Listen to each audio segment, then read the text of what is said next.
Sa lahat na siguro ng nasapak at nasaksa, siya lang ang nagawa pa ring maging poised. Nagmula sa kalangitan, lumagapak sa kalupaan, narito na sa inyong harapan ang nag-iisang diwata na mukhang kawatan. Ang beshi na nag-trending taong 2016 na kahit pa may gasa sa gilid ng kanyang mata at sugat sa kanyang kamay, nagawa pang rumampa ala Miss Universe.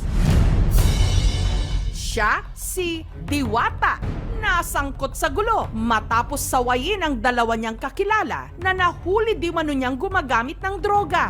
Ang isa sa mga ito, kinater siya. Minsan nahuli ko silang nagpa-fadation doon sa ilalim ng tulay, sa kung saan ako nakatira. Bagay kayo sa kulungan kasi mga kriminal kayo. Ginawa mo sa akin, ang ganda-ganda na mukha ko, sinira mo. Kamusta na nga ba ang nagreyna sa selda? Sa KMGS, yun talaga yung real life. Nakakapag. Inspire. Lagi kami nakakain dito. Dahil sa TikTok, sa YouTube, sa Facebook, Tikim TV ko nakita ito eh. Kumakain na po kami dito. Kumakain na ako po, hindi pa napablog. Basta pisikat, matagal na. Ganito kahaba yung pila Hindi pa dito. ganito kahaba. Siguro sa panlasa talaga niya. Kasi hindi naman dadayuin ng isang kainan kung hindi masarap.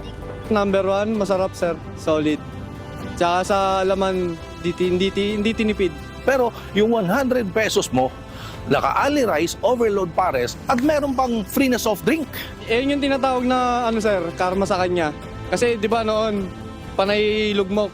Ito yung bumalik sa kanyang karma, kumbaga mabuting karma. Good karma sir.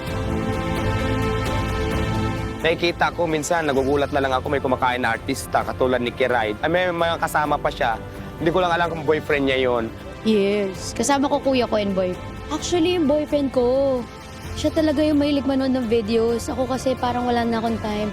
Pag uuwi, tulog na. So, siya talaga, pati yung kuya ko. Masarap, super sarap. Saka nakakamiss yung mga ganito. Tapos di ba pinuntahan ka ni Juancho Treviño, di ba, sa GMA7? TV5, TV Patrol, tapos yung iba pang mga radio station, di ba, mga vloggers. So ang dami, nakakatuwa, hindi ko alam kung anong klaseng pasasalamat ang sasabihin ko sa kanila. Dahil dati wala namang ganyan, tapos ngayon marami na silang ganito sa akin. Kasi dati napapanood ko, pag mga in-interview ng ganyan, mga artista lang, yung mga ganitong klaseng tao kagaya sa akin, wala namang pumapansin. Tapos ngayon, meron namang pumapansin na mga gano'n. Di ba nakakasaya, nakakatuwa, ang tawag dito, ang sarap ng feelings. Ayan, maraming salamat. Kasabi ko na nga ba, di ba? Hindi naman talaga yung menu ko yung pinupuntahan, yung tinda ko. Pangalawa na lang yun, ako talaga yung pinupuntahan nila.